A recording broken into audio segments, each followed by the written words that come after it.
Yo, welcome to. I almost said Funny Planet. God damn it! Welcome to Funny Planet.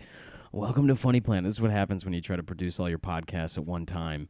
You start out with one, and then you do the intro to that one, and then you do the intro to this one. Welcome to The Madness Continues. Happy birthday to me, everybody. This is my birthday. It's February 25th.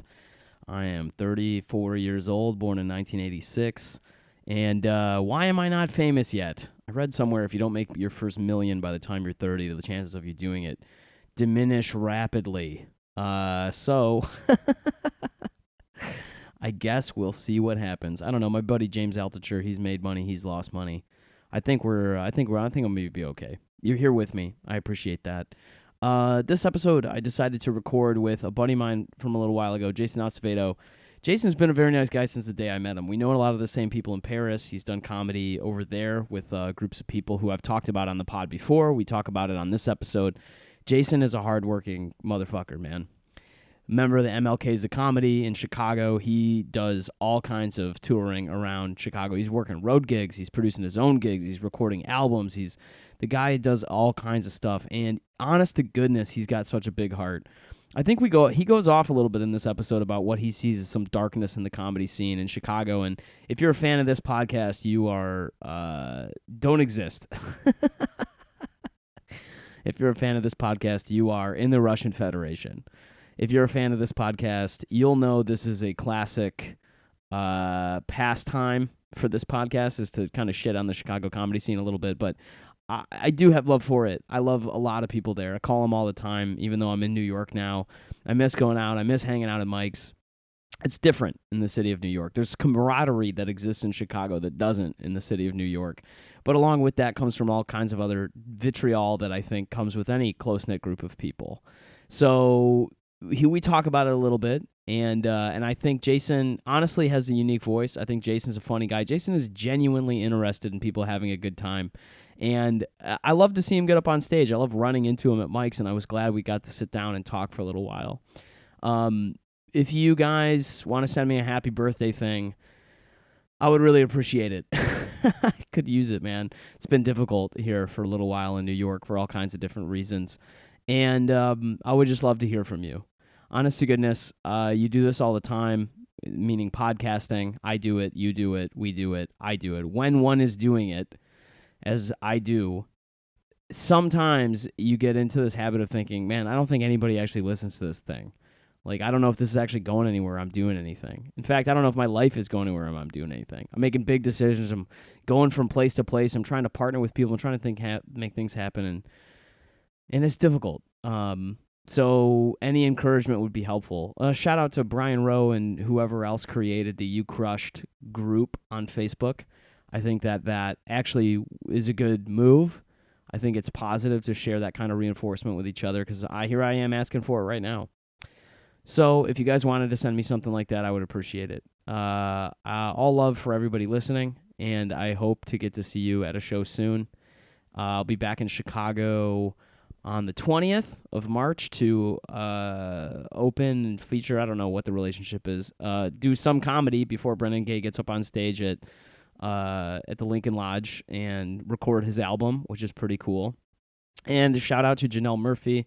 I need to have her episode soon. She had me booked on her show last week here in New York. And to David Drake, who did a great job headlining that show and is honest to goodness a really nice guy. Hilarious voice, wonderful man, super funny, super fun to spend time with.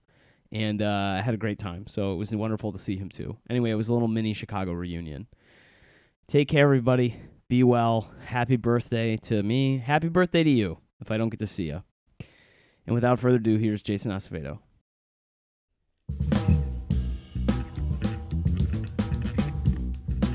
Yeah, you want anything to drink, by the way, before this gets up and rolling? Water. Yeah, let me ready. Just water. I swear, I don't know why where did that craze come from? Because, like, the only person that I ever knew who drank Lacroix, like the only person that I ever thought bought it, like she was the reason they were still in business, or they were ever in business, was my high school counselor. Oh, wow. Like, if you were over 60 and divorced, that was your fucking drink.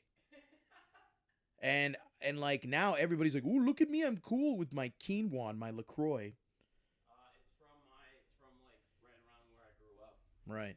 In Warren, Michigan. There you go. Thank you, man. Let me just go ahead and plug this shit in, and then we can get into it. Yeah. So apparently, some people in the scene don't. I'm not their cup of tea. I'm looking forward to that interview. I mean, they haven't had me on anything on that network, and I'm just like, yep, can't wait to bring my shit back to actually interview people that I actually want to get to know. Pull that dude just a little bit, a little bit closer over there. There you go. It does extend. There we go. Okay. Jayson Acevedo, welcome to the Madness Continues podcast. How are you doing? Oh, thirsty. I'm parched. I never use that word. I'm parched. Dude, what are these steampunk glasses that you're wearing right here? I knew you were going to bring them up because no one can see. They can just hear the glasses. You know what I'm saying? They're like steampunking through the mic. But like, I was going to wear a scarf, but even I thought that was too much. And I'm just like, I wear what I want because I would want to fuck me. Because, that's really the only reason. People are like, what are you doing? I'm like, me. I'm just doing what I want to do. I'm not dressing for you. Also, people in the winter, I know who's not from here when they dress to look good and not be warm. Oh yeah, but I can do both. I do both. When I first moved here, I had a roommate from Los Angeles. Okay. And he would dress in a way that was just completely not appropriate for the cold. Oh no, yeah. And as soon as it got cold, I mean, his first winter, it got down to 10, and then he moved back to L.A. Like literally 3 weeks later. Yeah, we don't need that around here. He just was like, nope, not gonna do this. Yeah, fucking quitters. So you go back to L.A. to chase after another dream you're gonna quit? Like, you just can't handle the cold. You fucking Fuck off. commit to Chicago, goddammit. If you can't commit to the cold here, what makes you think you're going to be great in this industry or whatever industry you choose? Oh, my gosh. I'm just saying, like, the cold builds character. Like, there's a reason why, like, I am the way I am. Because the cold, like, a lot of people stay indoors. Oh, yeah. No, I fucking go out. I'd love the cold. Yeah. I don't know about you, but I love the cold. Because I love seeing people suffer. And, like, just people just, like, fucking...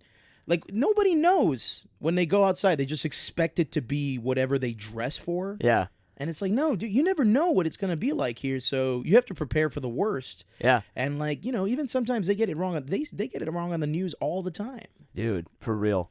So I feel like the Chicago is. That's the other thing that my roommate who was out here was saying when he was here is. Yeah. I mean, growing up I grew up in Detroit, so like I get it. But he was like, people. You grew up in Detroit? Yeah, Metro Oh, Detroit. wow. Yeah. Nice. He was like, people here check the weather every day, and I'm like, yeah, because nobody has any fucking idea from day to day. You got no idea. Oh yeah, but then you have that bullshit where it's like it is 22, but it feels like this. Oh yeah. So you just go by that. Feels it's like super that. weird. Like sometimes I'll look at my phone and because I have a Canada Goose parka, so like one of the first things I bought when I got out of debt was I was like, I'm gonna go buy this coat because it's got a lifetime guarantee, and I became obsessed after being like in debt and like semi-homeless / actually homeless for a while that I was like, I'm gonna buy shit that I can just rely on forever. Well, that was such a casual flex you just dropped too. That you said when you got out of debt, you bought things, and I'm like, I'm in debt and still buying things. So like, that's fuck you. There's a lot of fucking work, man. Oh yeah. That was what, yeah, dude. Yeah, that's part of the reason that I was distracted from comedy from such a long time. Was I was like, I just got to get the fuck out of this debt. Oh man, because it's, a lot of people do. I mean, I'm 25, and a lot of people, last year. I mean, we'll get into it if you want, but like last year was my first like, it was that because I'm 25, so it's like that last year was like my first year where I was like, oh fuck. Yeah. It was a year-long mental breakdown. That's what I swear to God. That's Goddamn, what that man, was. really? Because like in the first 3 weeks of that year, or last year, like this is 2018. Yeah. I was going through my first heartbreak. My uncle died of cancer. Yeah. My sister had something going on. That's her story. I would rather, keep that between us and her. And I was unemployed. Yeah. I thought I was going to quit comedy. Oh yeah, really? I really thought like I was just in bed. I can't imagine you quitting comedy. I can't even. You just seem like such a happy guy most of the time, and you seem like such a guy who you're such a hustler in this kind of way where, like, when I first met you, it was at the open mic that used to happen at Osmium on Belmont.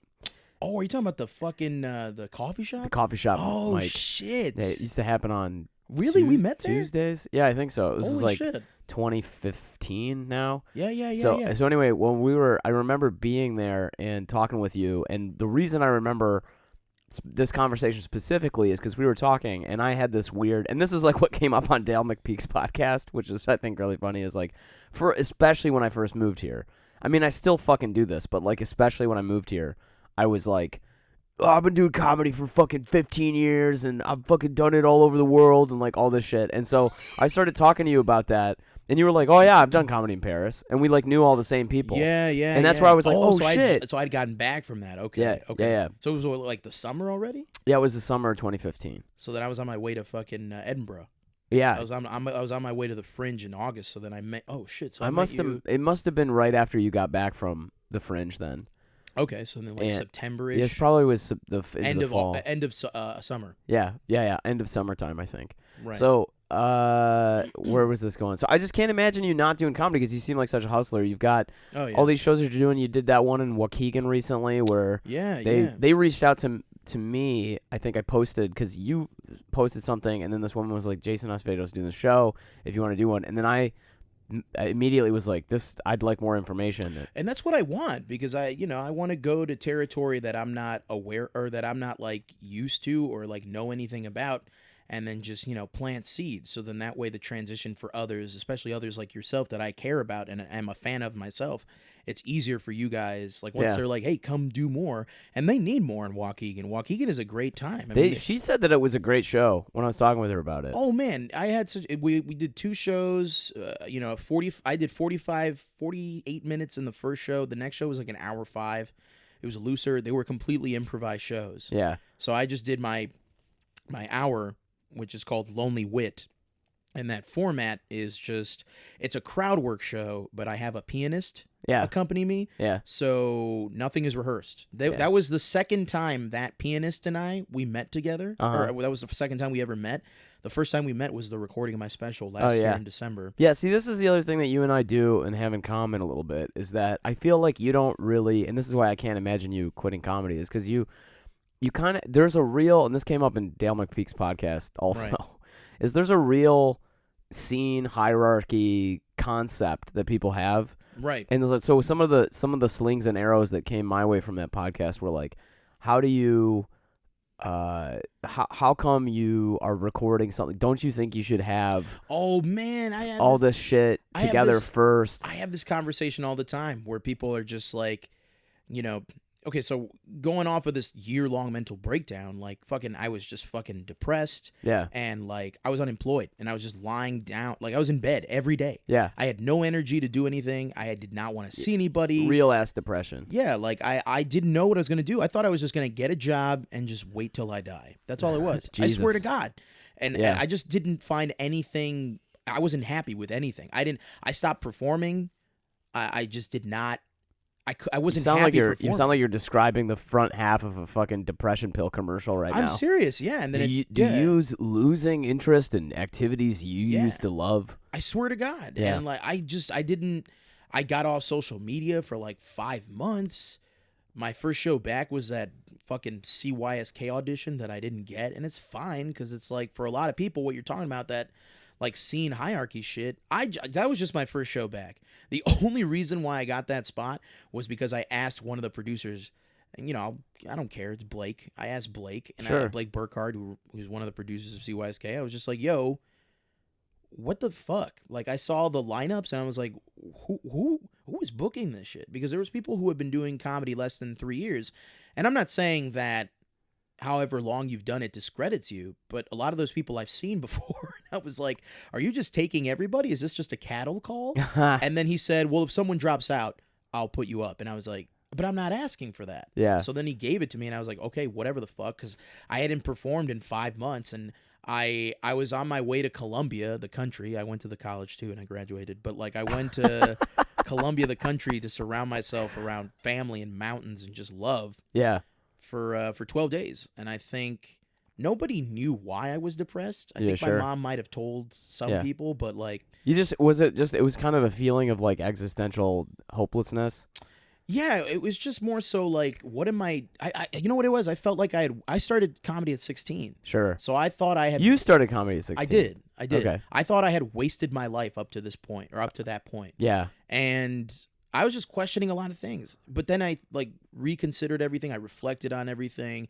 I sat down and I realized it's like, well, what's something other than a person that I've loved for longer than 9 years? Yeah. And I couldn't think of anything else. Yeah. That's actually really similar. So I started doing stand up at 16, and it's funny Really? because same kind of thing. Holy I started shit. doing improv when I was 14 in high school. They Oh, had a word? club. Yeah, they had a club Me in high too. school, and we started doing shows like monthly, and Right. got pretty popular actually at my high school. Not me personally, but just the group got Right. really popular at the high school, and I don't know, same kind of thing. As I think about it a lot, and I'm like, I just can't really imagine doing anything else with my life. Like I have a lot of fun doing comedy, even when it's not going well. I mean, like, look, I'm on the Dale's podcast, and they're, I'm answering questions about. People are like, how come you have this bullshit YouTube channel where you're giving out life advice? Or like, how come you whatever. And it's like, that shit is landing because it's all thoughts I've had before. Right. So right. like, but there's a part of me that I'm like, even in situations that are not comfortable, or I'm gonna go out and grind mics and bomb a bunch because I'm trying out new material. Yeah. Or like, same thing is like, there's guys who, and I mean maybe you get this, but there's guys who, are, and girls, gals, whatever, and they and them who are Us. getting CYSK spots and getting up at the Laugh Factory, But or see, that's the thing. It's just or like Zanies, and it's like everybody has a different route, though. yeah. Everybody wants to do what everybody's doing. That's why when I did my hour last year, I wasn't expecting to do an hour at the end of last year.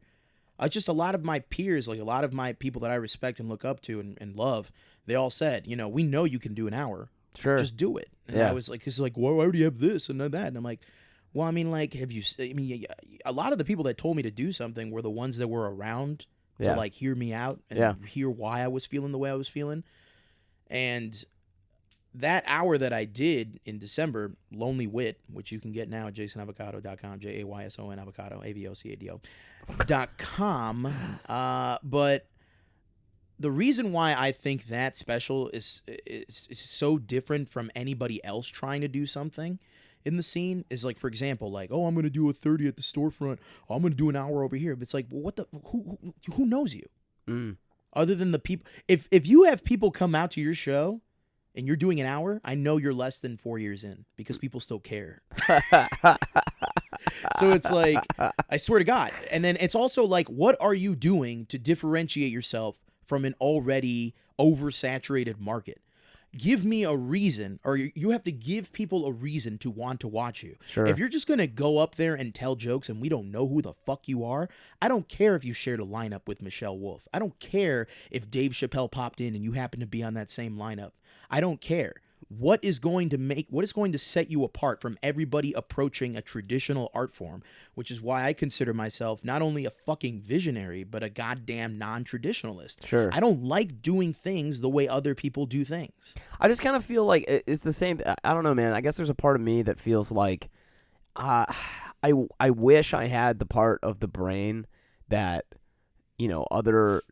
that I see some other comics have in Chicago, where they're like, oh, I'm going to hang out with these people because if you get in with this group, then I'm going to get spots at these places. I sometimes wish that I had that part of my brain. Why? Because you know what that is? That I know there's people who aren't from here. They need community. I'm born and raised here. I have my friends. I have my family. I don't need to depend on this community to get by, not just in life or in comedy, but period. I don't need that. That's why I go to the fucking mics when I want, I go to the mics that work for me. Yeah. It's the gym. I don't need somebody to enjoy the gym. I'm not there to enjoy it. I'm there to work out. Yeah. That's it. So when people go up and do the same shit over and over at mics, the same shit that they do in showcases, Yeah. you're only doing that to appeal to the comics in the back of the room when really you should be working on things for you. You care about fitting in. I care about getting better. And it's like, at the end of the day, a lot of people give other people who don't matter power. Yeah. Which is why this, like, look, I'll say it right now. If I get offered CYSK ever, I'll say no because I don't need it. I've been to 5 countries and 10 states. And actually more than 10 states. 10 states and 2 countries this year, two languages. I was invited on behalf of the city of Chicago to represent the city of Chicago in Mexico as part of the Year of Chicago Theater. I was asked to do stand-up in Spanish. They paid for everything. The tourist organization of Chicago, Choose Chicago, asked me. Yeah. And Second City partnered with them too. They actually recommended me to do stand-up in Spanish. I didn't know that. That's amazing. But see, that's what I'm saying. I don't have to publicize the shit because it's just on my, it's my resume. Yeah. I don't, people always want to go up to a mic and appeal to the comics. And it's like, I don't care. You're not at the show. You're not at the shows I'm doing. I'm not trying to appeal to you. I'm trying to get better for me. Yeah. So it's like if you let people who don't matter have power, you forget why you're doing it. Me, I want to have fun. Yeah. I am still a kid. You know why? Because I lead with my heart and I am sensitive and I am emotional and I do care way too much about people. Yeah. But like when I'm on stage, I'm a kid playing. Yeah. That's it. There's no rules. It's definitely you're an interesting comic to watch because you definitely look like you're having a lot of fun whenever you're on stage. And that's not an act. That's real because like a lot of people forget why they do it. I sometimes get. It's funny that you say this because I went through some depression shit recently. It was which is funny because because I feel like I had totally legitimate reasons for going through it. Like my grandfather died. Oh yeah. Yeah. Like man. I mean. I'm sorry to hear that. Yeah, there's a whole bunch. That one was pretty rough, probably because there was a lot of family drama going on, kind of around like it. A will thing or something, like money. Yeah, I don't want to talk about it, but like, fine. It was it was kind of a bunch, and so I was kind of feeling really, I think, down and sort of vulnerable and sensitive, and a whole bunch of other things like this. And it was funny because going out. And I knew, I was like, if I just stay at home, I'm going to fucking hate myself. Yeah. So I'm going to go out and try to go to mics and stuff, which is really a maladaptive strategy because mics are the fucking most depressing.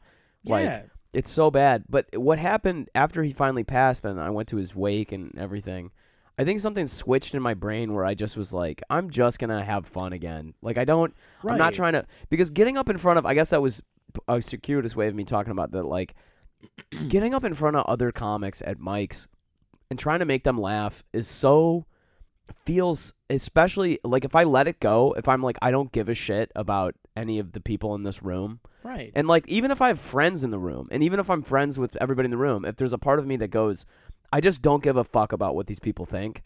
I'm going to talk about this thing because I find it funny, or I'm going to talk about it because I just want to talk about it. And also, if you know your intentions and you know who you are, and you accept that you're growing and learning, you accept that you can learn. You're never gonna stop learning.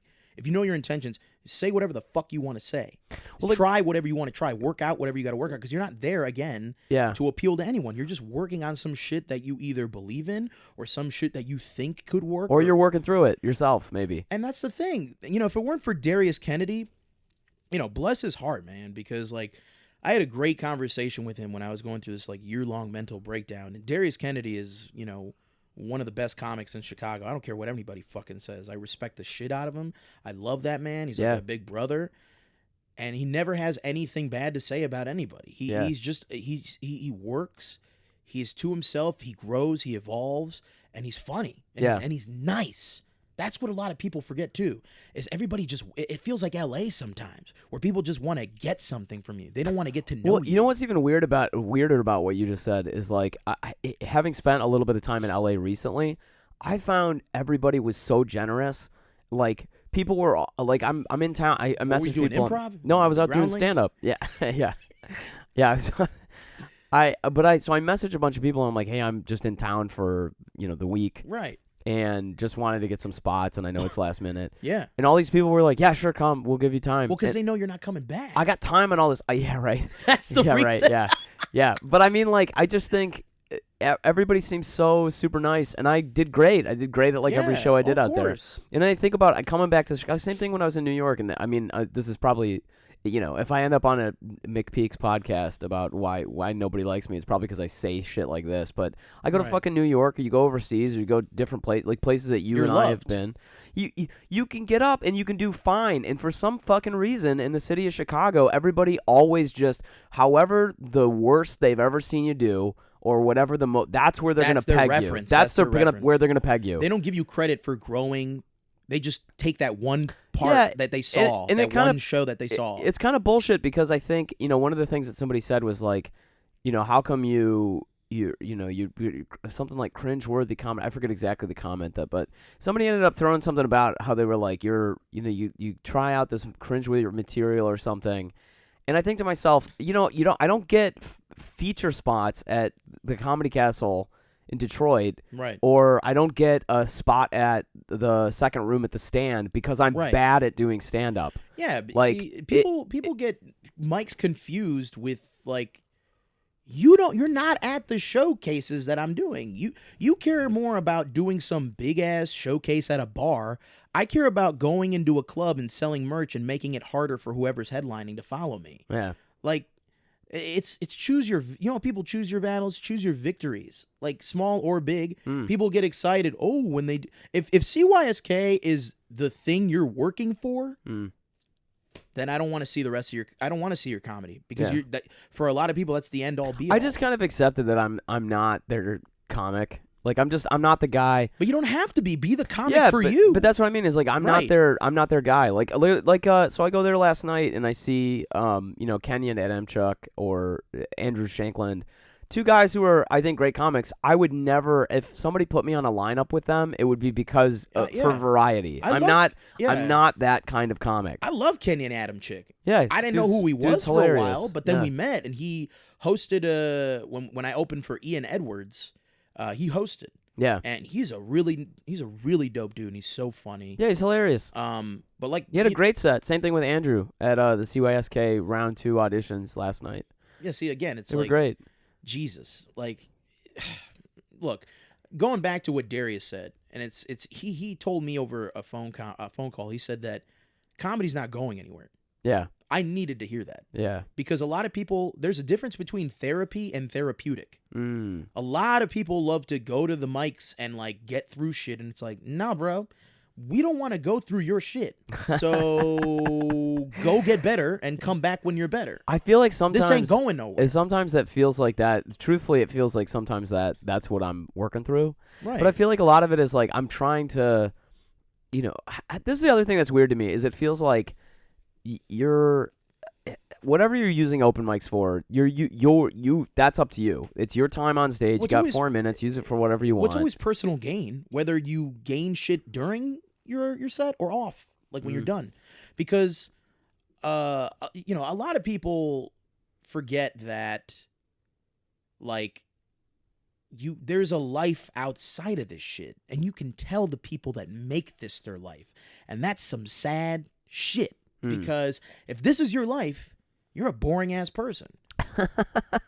Like, oh, we're just talking about bits over dinner? Get over yourself. How are you doing? Yeah. Are you okay?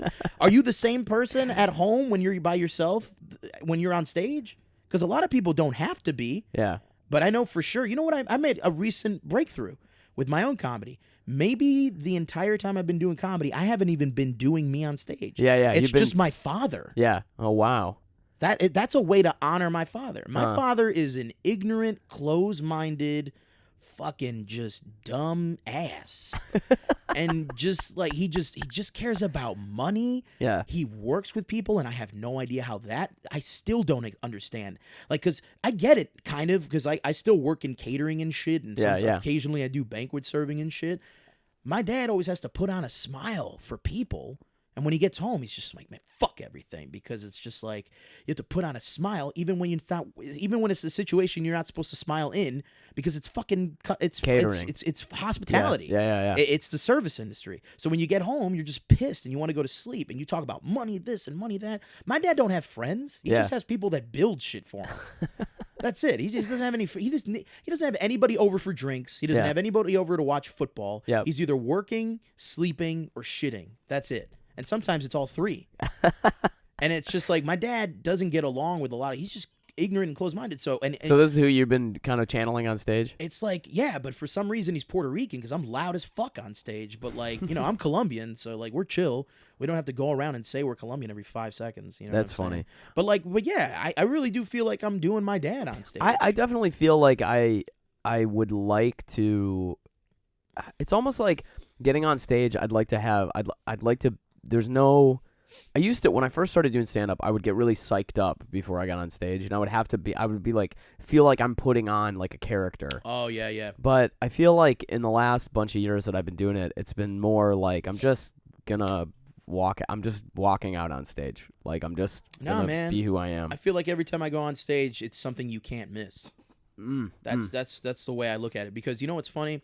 The reason I think I'm doing my dad on stage is because he was a jazz musician. Oh, really? He was in a Latin jazz band. Before he even met my mom. Really? And he played the trumpet.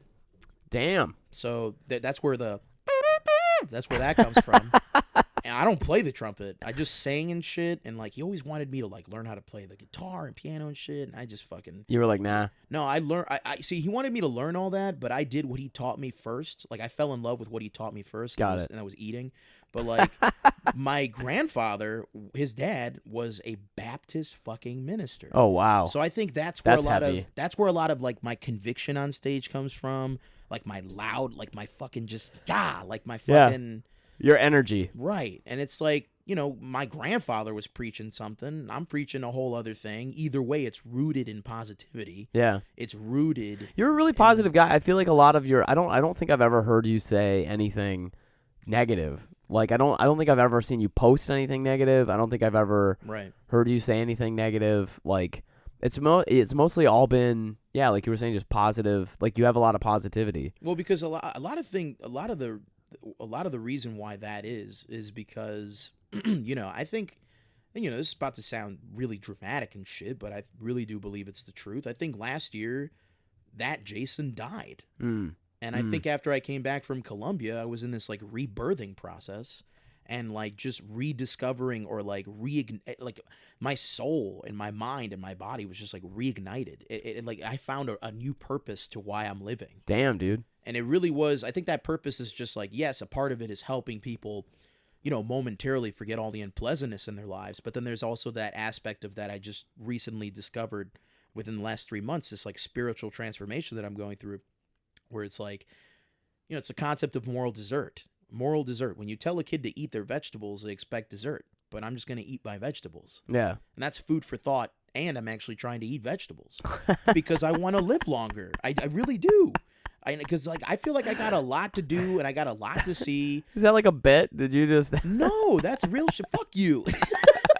That's real shit. And it's just like, I actually even thought about a fucking a congressional run, like a senatorial run. I feel like you should run for some office around here, like fucking alderman or some shit. Yeah, but like I told Dale he needs to run for alderman. Jesus. In Humboldt Park, I think he might win. Jesus. So, but what was it being in Colombia? What was it that like? What were things that started to shift your mind into the place that it's at now? I mean, look, here's why I know I was going through my first heartbreak with a white girl. Because I just started listening. White girls are fucking dangerous, man. Hey, man, there's a reason why they fucked up our election, but like 47%, but 70 cents to every dollar. Who was that march for? Anyway, but my thing is like, Bob Dylan said it best. The answers are blowing in the wind, and I would just sit. My grandparents have a beautiful home and they have a balcony. I would just stare out into the mountains, and I answered a lot of things for myself by just sitting there and listening to the wind. Yeah. I just sat there with my thoughts, and a lot of that shit. Because here's the thing. Society does this wonderful thing, and they've been doing this for a long time, society, where when someone is happy, they have to ask, why are you so happy? But when you're sad, nobody says a goddamn thing. So I sat there, and I realized, you know what? Everything I do moving forward is for me first, but I also have to find a balance between caring too much and caring enough. I want to be in the middle. Sure. And it's like, I love people. I talk about how much I fucking can't stand white people on stage, but I try to go after everybody as much as I can. I try to go after bullshit as much as I can. And a lot of people want to say that I'm right or wrong, and I'm like, you know what, fuck off, because I'm up there. That's my truth. Sure. And that's a lot of people try to get. I think that you and confused. I have two thoughts. I was gonna say I think that you and I have a similar kind of approach. I think to right. The fact that when you're on stage, it's about expression. It's about expressing yourself or expressing your thoughts. I don't think Right. that's true for every comic. I think that there's No. a lot of comics who, and I think that some people think that's bullshit. What I just said in terms of No, there's nothing wrong with that. well, I think that there's a lot of comics who they're like, this is about entertainment for sure. Oh yeah, I'm an entertainer first. Yeah, and I think that I don't know. I think there's a line there because when I think about open mics versus shows, it's like if you get up on a show and you bomb, you've done a bad job. Yeah, but then again, it's like you could think you're bombing, and everyone in the room can think you're bombing. But even if I'm bombing, quote unquote, I still want to be the best person to bomb. Sure. I guess I don't know. I mean, Because I people think are that afraid. People are afraid to fail. oh yeah. And it's just like, but there's more power in failing and growing, and even in that moment, don't say no to that bomb. Yeah. Like, people are too scared to fail. Yeah, I agree with you. I think that, and partially what I think has my reputation such that it is in the comedy scene has what it is. I think is partially motivated out of the fact that I think that for a really long time, for years, I was like, this whole thing is about failure for me. Like, it was, Right. I'm just gonna go after shit. I'm gonna try shit out. I'm gonna go after things that I don't know how to do, don't understand how to do, Right. and I'm gonna do them anyway because I want it. Because I want to. I want to know how to do it, so I'm gonna try to do it. And I think that I never tried to do anything else, and as a result, people are like, "Look at this guy constantly failing." Right. Well, people also, they have to have, it's that young comic bullshit where they see someone on stage, and if you get mad at somebody, that's because you don't have faith in your material. So it's like, stop getting mad at me and just go do better. And also, if you see someone, there's a difference between when you're watching a comic and you go, damn, I wish I thought of that. Or there's a difference between that and then going, man, fuck that guy. Yeah. I could have come up with that. It's like, well, you didn't, asshole. So just appreciate the person for thinking that way. Also, just kind of just enjoy comedy. Just enjoy watching comedy. People be getting bitter way too young. I mean, I'm 25, and Yeah. people, excuse me, people be getting, for example, one of my favorite comedians and just one of my favorite people in general, Dario Durham. He's like the Common to my Kanye West. Sure.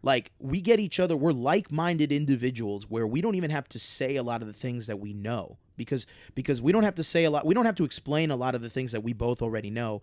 And we find out a lot of the things that we both already know just through conversation where it's like, right, I get that. Facts. Yeah. I believe that. I know that. As opposed to other people I know who aren't on that same wavelength where you just have to constantly explain to them how you feel or whatever and shit. And that's another Yeah. Bob Dylan thing where it's like, you can put meaning behind whatever the fuck I do, but I know the meaning. So if I know, I don't have to explain. I Yeah. just let my work speak for itself. So many people get caught up in defending their shit and apologizing for their shit or saying this is how it should. No, bro, just rewrite it or get better or keep doing it. Whatever you got to do to make it good for you. Yeah. Because a lot of people give in to other people's thoughts about it. You're talking about being an artist who's true to himself. Right. And a lot of young comics, I was just having this conversation the other day where people just some people just go up there and just be offensive. There's no point to it. Sure. They just go up there and be offensive. There has to be a fact or an opinion or an anecdote or something to back up why you're being offensive. Because you have to, I do take responsibility for if someone does feel bad when I do a show or do a joke or something. Because you know what? It's not my intention to bring people down. My intention is to uplift people. And how do I do that? That's by pointing out bullshit in society that not just affects one group, but everybody. Yeah. And also just point. I'm a social critic. Sure. It's not black or white, Latino, whatever the fuck. I love being absurd. I love being satirical. I love being observational. I love being conversational. I love being approachable. People tell me I'm likable. Yeah, No shit, because I want to have a conversation with everybody. Yeah. Like, and people say you can't say You're that a very you're likable. easily approachable guy. That's what I'm Out at saying. mics and stuff. And so many people tell me, like, I've heard people, they haven't booked me because they think I'm an asshole. Well, you know what? I know I'm an ass, not an asshole. But you don't know that because you don't come and talk to me. I don't give a fuck if you've been on Easy on Netflix. Yeah. Like, just come up and talk to me. Like, I don't have to talk to you because I don't care. Like, I'm not trying to gain anything from anyone. I'm trying to outdo myself every day. It's not a competition with anybody else. If you're going off of what someone else is doing, you're doing it wrong, because yes, there is enough success out there for everybody. If we all compete for one thing and a couple of us get it and a couple of us don't, it doesn't mean that there's not another thing out there for you. Well, just this Waukegan show, I think, is a pretty good example of what you're talking about. Like I know that you brought out it was you and it was some other people too. I brought some of my favorite comics. It's funny, they didn't all come out because one of them got a flat tire, the other one was being white, and the other one was being white. So Jessica Diana came through. She's just getting better and better every time I see her. Pratik Shrivastava, he's my big brother. He's like, I really do think he's like my Jay-Z. Like he's someone I respect and look up to, and I'm a fan of. And once we found out that we both enjoyed wrestling, we were inseparable. Dude, that is a real comic thing. It is. Like, once you find that one thing that you both bond. But even wrestling specifically, it feels like, oh man, for some reason all these comics really, really like wrestling. Well, because there's a lot of parallels and similarities within the wrestling industry that we can use to compare or guide ourselves through when it comes to comedy. Like, a lot of wrestling, I mean, well, here you could take wrestling, you could take jazz, for example. Like, I think when I'm doing stand-up, especially at the Laugh Factory, which is not one of my favorite places to perform, but when I get to perform there, it's a good time because I make it a good time. I don't care how many people are in an audience. I've done an hour for 4 fucking people. I treat every I'm serious. No, dude, I did an hour for 2 people in Edinburgh. Yeah, well, like, rough. I'll treat every audience that I get because they did their job. They came out. Now it's time to do my job. Yeah. When people are like, oh, there's not enough audience. This audience sucks. No, you suck. Did you try?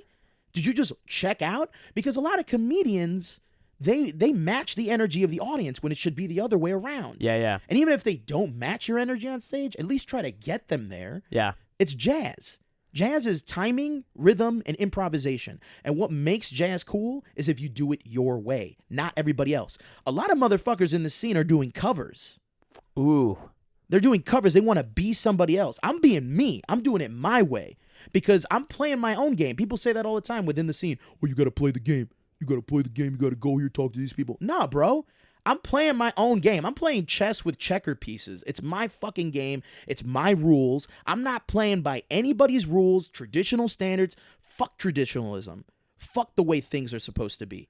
I'm not here to do what everybody else is doing. I'm here to fuck shit up. Yeah, man, you are fired up about this. Well, yeah, because I'm too goddamn passionate about fucking performance and just like I like. There's no, when you're a kid, that's what I'm doing on stage. When you're a kid, I feel like there are no rules. I feel like if I'm ever feeling down, I'm just gonna put this episode on and like listen Bro, to you. If you need verbal espresso, I got you. There's a reason why Colombia, one of their biggest exports is coffee, petroleum, and yes, cocaine. But I don't do that shit. We distribute, motherfuckers. You're a solid upper. Yeah. Like I'm this is no drugs. This is literally 2 egg and cheese wake up wraps and a goddamn iced coffee from Dunkin'. Because America runs on Dunkin'. I don't run. I just drink coffee and occasionally walk.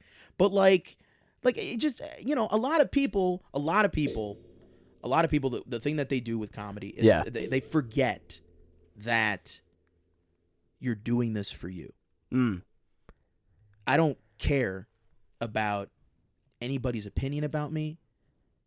I will take into consideration if someone's like, oh, Jason did this and he hurt me here. I will. If I hurt you don't want to hurt anybody. No. Yeah. No. But you're not trying to fucking filter yourself through their sensibilities. Well, it's like, fuck this hierarchy, because nobody put you in power. You put yourselves in power, and a lot of people fell for that shit. I don't care. I'm not here to appeal to the king or the queen or the gate. Fuck the gatekeepers. I don't care. Like, you have keys, that's fine. I have a bulldozer. And also, what makes you think that your door is in the direction that I'm going in anyway? I'm going forward. A lot of people want to stay stagnant. They want to stay stagnant, and they look back and they go, damn, what could I have done to get through that door? I don't know, bro. That's for you to figure out. I don't need to figure out when I know what I want to do, when I know where I want to go. People, I don't talk about this shit, but I posted it the other day, a couple days ago, and I know a lot of people don't read my shit. I don't care, because I know that I wrote it, and I wrote it for me, where I said, you know, in Waukegan, that was my first marquee. And, like, you know what? That's a step in the right direction, because I walked from the Comedy Cellar to Madison Square Garden the first time I went to New York, which was this year. Yeah. I wish I had my Fitbit at that time. 2.5 miles from the Cellar to the Garden. Yeah. And I sat in front. I didn't care about Times Square. I didn't care about Radio City Music Hall. I didn't care about the Freedom Tower. I didn't care about fucking Central goddamn Park. I sat in front of Madison Square Garden, and I looked at the marquee, and I manifested my fucking name on that shit. I visualized that shit. Yeah. I will become one of those comedians on that list to sell out that goddamn arena. Yeah. Why? Because I know. I don't have to think. I don't even have to believe anymore. I know. And a lot of people want to go ahead and say, damn, Jason, you sound like a real asshole. Or Jason this and that. No. That sounds like you have low self-esteem and you're trying to bring me down to your level. I'm not on anybody's level. I'm on my own level. I don't care about you exceeding it or trying to get on it, because this isn't about you. You know, this community is for people that need to get by with others. There's definitely there's something about like if the scene senses that you have any ambition, it feels like it feels like it wants to just crush that shit. Well, yeah, but see, that's the thing. We give power to people who don't matter, and that I don't pay attention to that shit, because, you know, I didn't have to do CYSK to do all the countries that I've done, to do all the states, the festivals that I've done. I already signed an NDA. I can't talk about it. I got invited to perform at one of the nation's largest comedy festivals for 2020. Damn. I already have 3 headlining gigs from January to April lined up in different cities. Hell yeah. I'm going to Detroit for the first time in February. Yeah. Shout out to the Independent for believing in me and giving me a shot. Oh yeah, Hamtramck. Yeah. And they're great. I'm trying to work out 313 still, but like a lot of great people in Detroit, a lot of great people in Green Bay, a lot of great people in Iowa City, a lot of great people all over the place, because a lot of people focus on wanting, or just want to be the best comedian in Chicago. Chicago will be with me everywhere I go. You will know I'm from Chicago, especially if you cross me. And if I judge your pizza, I will judge your pizza. But like, you need to get some Detroit pizza when you're in Detroit. I mean, we'll see. You know, will it collapse as quickly as the economy? I don't know. But like, I just know that I'm not trying to be the best comedian in Chicago or the country or whatever. I'm trying to be the best comedian for me. I don't care. I mean, if I'm the best, you should write a manifesto. I mean, yeah. I mean, I love manifestos. A lot of people, they want to be the best comedian for whoever's going to try and book them, or whoever they want to book them. But it's like, why can't we just be the best comedian that our 5-year-old self will look up to? Think of the first time you watch comedy, you were like, damn, I want to do that. Now imagine yourself watching yourself. Yeah. Your 5-year-old self watching yourself. Would you want to look up to someone who's like are you sucking up to other people? Are you sticking true to yourself? That's a great way to think about that, actually, Jason. Is I think I first fell in love with doing stand up when I was 6, and I had a Jimmy Walker hell yeah 45 hell yeah or 33 maybe, I forget which size it was, but my parents had one, and I remember listening to it on an old record player, and I was like, this guy is so funny, right? Like, he just was so hilarious, right? And people like, that's what a lot of people don't do in this scene. I still remember this joke where he's talking about, I'm sorry, I just need to get this out. Go ahead. I still remember one of my favorite jokes on the whole thing is he was talking about his high school, and he was like, I went to an all-black high school. He goes, and we did a production of Snow White and the Seven Dwarfs. And he was like, the Seven Dwarfs were black, but they had to bus in Snow White. And like that, I just saw at 6 years old, I thought that was so funny. Like, that's the thing. See, like, a lot of these shows in the city, they don't even book by funny anymore. They book by quotas. They're like, we need this on the show. You know how many all-white lineups I see in this goddamn city? Yeah. How many?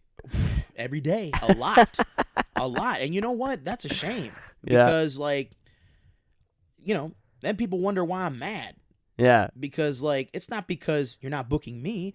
It's because you're not booking a lot of other people of color that should be booked. Yeah. A lot of people in this scene are underbooked and underrated. You're one of those people. I mean, you're one of the blackest. No, I was kidding. But, like, no, seriously, there's a lot of good, decent, kind people that are actually also funny. And there's a lot of people that waste the opportunities that they're given or don't take them seriously. And it's very annoying to watch people go up and make a mockery of the art form.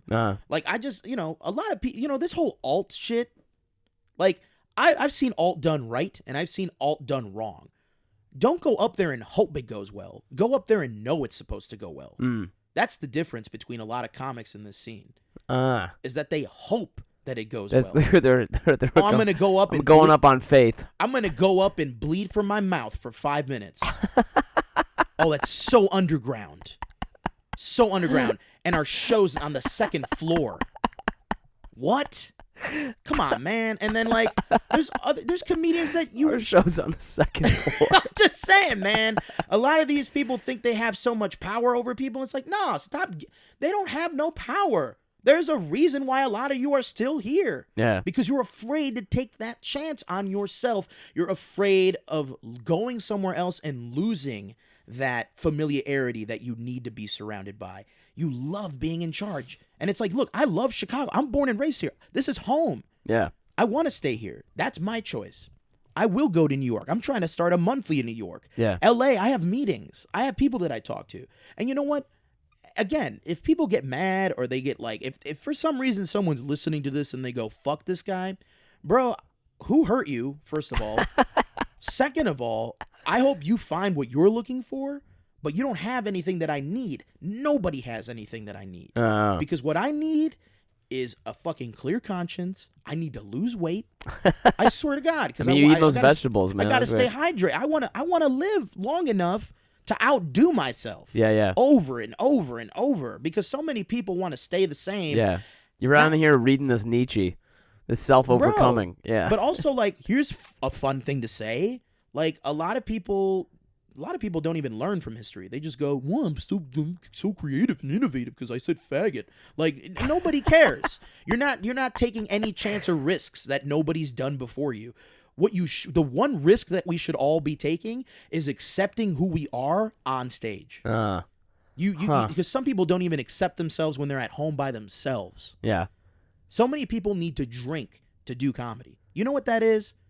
That's bullshit.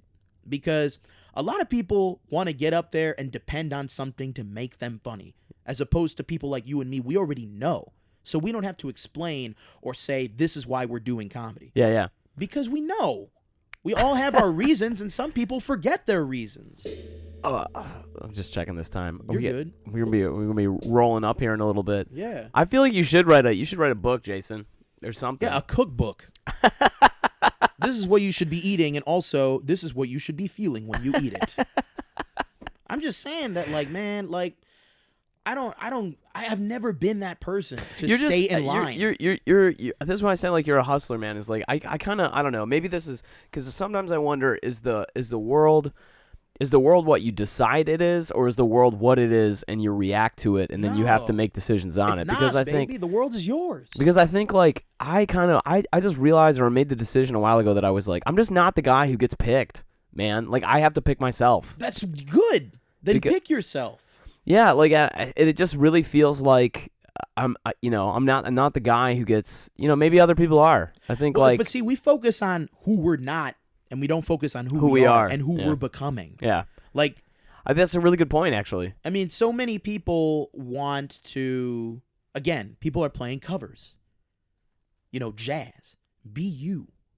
Be you. So many people are afraid to be them because they don't know if it's going to be good enough for whoever's watching. But who's watching? Other comics. They're not coming to your shows. You're performing for audiences. Comics are not audiences. They're just peers sitting there and judging you either by watching or not watching. And if they're watching, it's not because they're your friend or they think you're funny. It's because they're trying to steal your shit. I swear to God. Because it's like, I don't even do, like, it's just, I say this to young comics all the time. I love talking to young comics, and I hate other comics who think they run this shit but don't get booked outside of Shubas. Like, I'm just saying that a lot of people go hard on fucking new people, and it's like, fuck you, man, because we all started there. They're taking a chance not only to do stand-up, but they're taking a chance on themselves because there is that belief in them that they can try this shit. And it's the people that fail that first time or do good that time and fail the next 3 times. It's the people that go, you know what? I got to keep doing this. I just don't understand why. Like, give them a chance. This is the thing. We should probably wind up here in a couple minutes, right? Because I got this other phone call coming up. But got it. The thing that I don't understand is like this life is what you make it, and it feels like the community of comedy is what everyone is deciding to make it or not. And what I think kind of honestly hurts when I think about it is I'm like, why would you want to add more fucking bullshit and vitriol to it? Like, life is hard enough, man. Right. Without having people who people just say mean shit or treat you crappily or something. A lot of these comics create these safe spaces so that they could abuse other people's vulnerability. Ooh, that's heavy. I mean, it's the truth. Yeah. And people don't like it. They don't like being told what they're doing is wrong. Mm. And you know what? I don't decide what's right or wrong for you. I know what's right for me. Yeah. But, like, I tell young comics all the time the same thing, especially when they're like, oh, you're really good, blah, blah, blah. I'm like, bro, I don't care about being a practice hero. Yeah. You know what I'm saying? Like, if we're talking about football, yeah, if you kill at an open mic, that don't mean shit. Yeah. That don't mean shit. Let's see you do that same set in front of a room. I was in fucking North A real Hollywood. room. I was in North Hollywood. There's something. There's something. No, I was at this time. You wouldn't even know there's not a club. I was at this bar show. Okay. But I do this show. And actually, it wasn't North Hollywood. Pardon me. It was Tarzana. So it was way the fuck out there. Jesus. Yeah, I know. It's like, oh my god, it was so ridiculous. I don't know why I said North Hollywood. Anyway, so I do this show. And all the rest of the shows I did in LA were awesome. And this show was really, really shitty. But it reminded me, it had this like really small economy, meaning like everybody who was at the show was like in turn getting up just to do comedy for the other comics. And no normal people were like paying attention or they started that way. And then the show went south pretty hard. And I remember thinking, this is really fucking weird that like all of these people, and sometimes I feel like that can happen in the comedy community here, is that people will get up and they'll be doing for the comics. Yeah. It's like, I'm going to do this shit for you guys. But what did I just tell you about like the albums and shit when people record shit? Yeah. What are you going to do to grab someone who's never seen you before? What are you going to do to grasp their attention? And what are you going to do to keep it? No. I don't care about performing for other comics. So I know me. Yeah. That's what I'm saying. So, like, I don't care if you know me, because if you don't know me, then people are going to be like, Jason's an asshole. Why? Because I'm confident and I believe in myself? Because you're clearly not going to do that because you're questioning shit. Because that shit, I feel like that's exactly having that mentality of you're like, I'm just going to do it. I'm doing it and going for it. That's what catches all the hell. Well, that's how you outdo yourself. A lot of people don't want to try because they're afraid to fail. That was the one point I got, the 2 points that I got angry about when I was on that podcast. And the only 2 things that really bothered me, the rest of it honestly was a lot of fun. And I kind of enjoy, I mean, like I used to do mixed martial arts. I like getting punched in the face sometimes, So the rest of it like didn't really bother me. Right. But the 2 things that really did get on my nerves were somebody was like, he walks around talking about how he did Edinburgh, like lording it over everybody or something. And I was like, motherfucker, I can name maybe 2 other people who, aside from myself, have done Edinburgh in the Chicago community, like that I didn't, not on a show that I produced. And like that was a lot of fucking work. And it wasn't just work to get it to the point and make that happen, but it was work when I was there. It was, I had to go. Oh, man. I mean, it was like, I was going insane because I'm doing a show an hour every day. I mean, like, you produced a whole show. 2 shows. I was just invited to be on one. Yeah. And I just barked.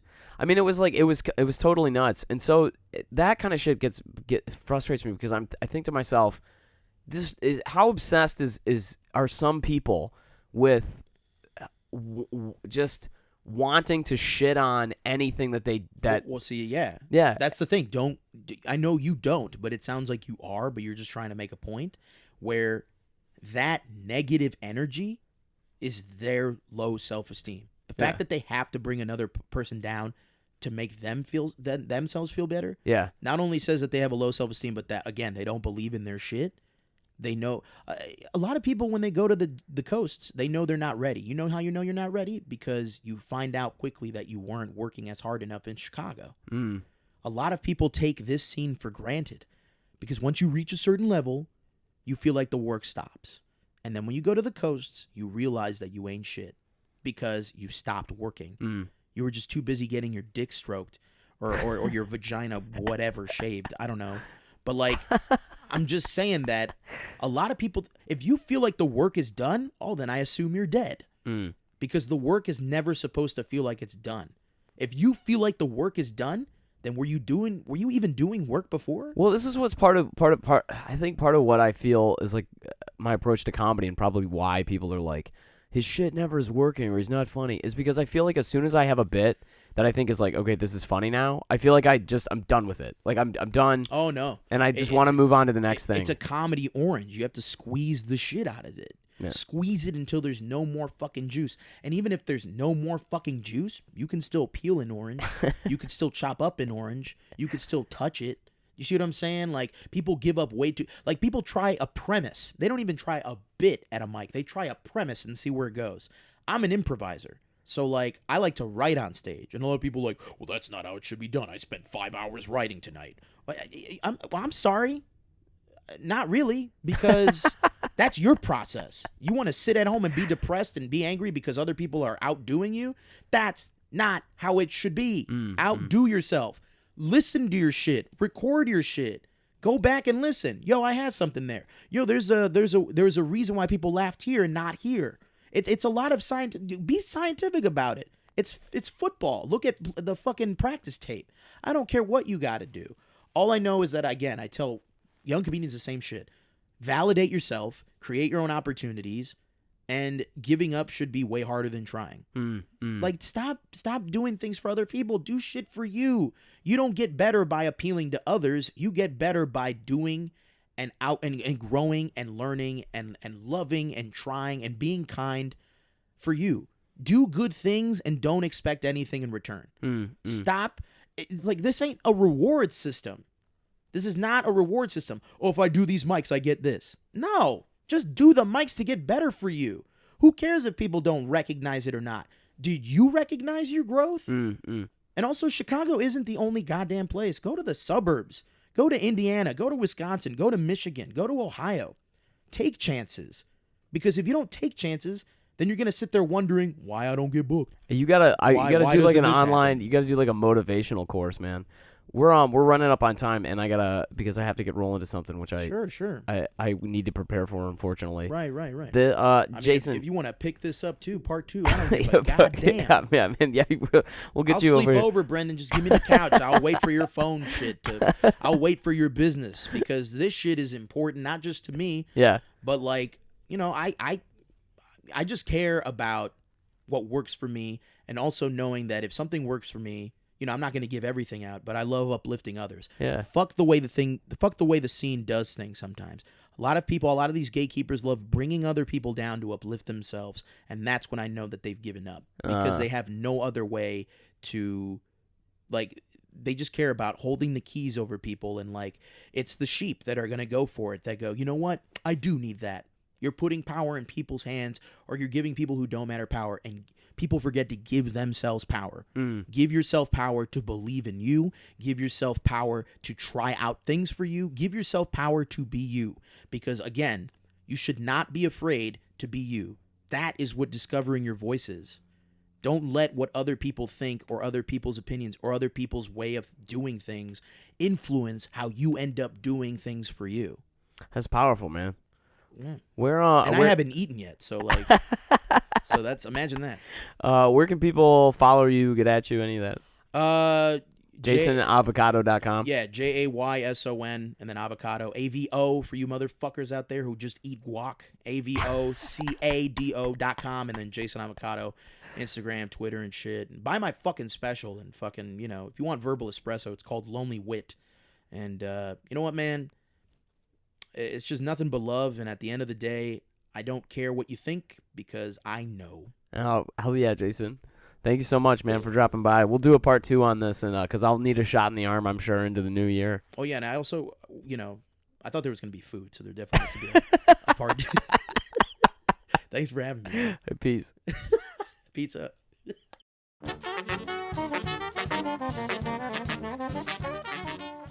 Thanks so much for listening to the Madness Continues podcast. Once again, this is Brendan Lemon. If you liked what you listened to, please take a minute to like, to subscribe, to give us a rating. It really does mean a difference. I say us like there's more than one person doing this. It's just me, everybody, so every little bit of support you can lend would be really appreciated by me. If you want to share this podcast, it would really, really, really mean a lot to me. I hope you come back. I hope you listen and check out the other podcast I produce, Funny Planet, where we talk to different comedians from all over the world about what they're doing and how they are funny in their own cultures. You can learn a thing or two and you'll have a laugh too. Anyway, take care. Take it easy. We'll see you here next time.